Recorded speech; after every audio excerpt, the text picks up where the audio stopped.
Assalamualaikum warahmatullahi wabarakatuh. Kembali lagi dengan saya yakni Riri Fayatinisa dari Prodi Pendidikan Agama Islam 3B yang mendapat tugas dari mata kuliah ilmu shorof dari Ustazah Siti Zulekha MPD. Saya yakni mahasiswa dari Unwaha Jombang. Saya sekarang akan membahas tentang ilmu shorof yang menerangkan tentang siwot. Jadi yang pembahasan saya yang pertama yaitu siwot dalam jumlah fi'liyah. Sekarang contoh siwot dalam jumlah ismiyah. Kemudian pembahasan yang pertama yakni pengertian tentang jumlah ismiyah. Adapun pengertian jumlah ismiyah adalah kalimat yang terdiri dari susunan mubtada dan khobar. Mubtada dalam bahasa Indonesia bisa disebut dengan subjek, sedangkan khobar bisa disebut dengan predikat.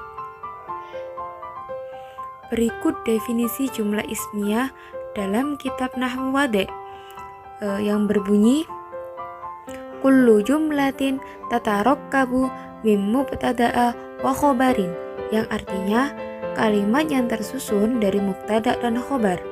Adapun pengertian dari mubtada ialah isim yang dirofakkan yang berada di awal jumlah. Sedangkan pengertian khobar ialah isim yang dirofakkan yang bersama mubtada. Ia membentuk kalimat yang sempurna. Kemudian pembahasan yang kedua yakni kita masuk ke dalam contoh dari jumlah ismiyah. Contoh yang pertama yakni dari kata rosama ursum, yang bentuk jumlah ismiyahnya yakni al-bustanu jamilun ursum al-bustanu fi daftari, yang artinya taman itu indah, gambarlah taman itu di buku tulis. Lafaz ursum menunjukkan arti perintah, termasuk dalam siwotnya fi'il amar yang tandanya terdapat hamzah wasol dan dibaca mabni sukun yang tandanya ada sukunnya yang mengikuti wazan uf'ul, termasuk dalam bab 1 fi'il tsulats mujarrad yakni fathau dhammin karena ain fi'ilnya berupa huruf fathah dan dhamma yang mengikuti wazan fa'ala yaf'ulu. Contoh yang kedua yakni dari kata wasala la taghsil. Contoh kalimatnya al-ma'u najasatu fala taghsil yadaka fi hadhil ma'i, yang artinya air itu najis, jangan cuci tanganmu di air itu. Kemudian lafaz fala taghsil merupakan fi'il yang menunjukkan arti pekerjaan dan termasuk dalam sigot fi'il nahi yang tandanya adanya la nahi yang menunjukkan arti larangan yang mengikuti wazan la taf'il, termasuk dalam bab 2 fi'il tsulats mujarrad yakni fathu kasrin wasala la taghsil, karena ain fi'il dari wasala dan ain fi'il dari la taghsil berharokat fathah dan kasroh, maka dinamakan fathau kasrin. Kemudian pembahasan yang ketiga yaitu dari kata ada audan, yang contoh kalimatnya zaidun audun ila suqi, yang artinya Zaid benar-benar telah kembali ke pasar. Lafaz audun termasuk dalam sigot isim masdar ghairu mim karena fi'il maudinya terdapat huruf ilat pada fi'il sulasi mujarrad lazim yang mengikuti wazan fa'lun yang termasuk dalam bab 1 fi'il sulasi mujarrad, yakni fathu dhammin, yakni fa'ala yaf'ulu. Kemudian contoh yang nomor 4, Khalidu hafiru fil ardi, yang artinya Khalid melubangi di tanah atau menggali, Khalid atau melubangi atau menggali di tanah.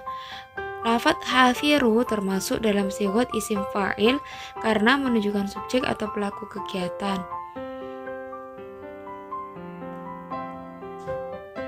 Kemudian yang mengikuti wazan fa'ilun yang termasuk dalam bab 2 fi'il sulasi mujarrad, yakni fathau kasrin, hafaro hafirun.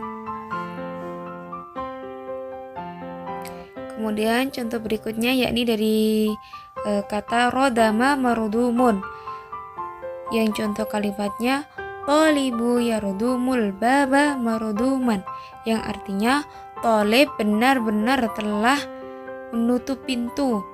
Lafaz mardumun merupakan sigot isim maf'ul yang mengikuti wazan maf'ulun, termasuk dalam bab 1 fi'il sulasi mujarrad, yakni fathu dhammi, dari kata rodama mardumun.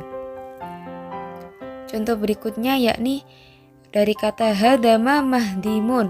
Contoh kalimatnya Ibrahimu yahzanu li'anna kanuhu mahdima masaul amsi, yang artinya Ibrahim menangis karena tokonya roboh kemarin sore.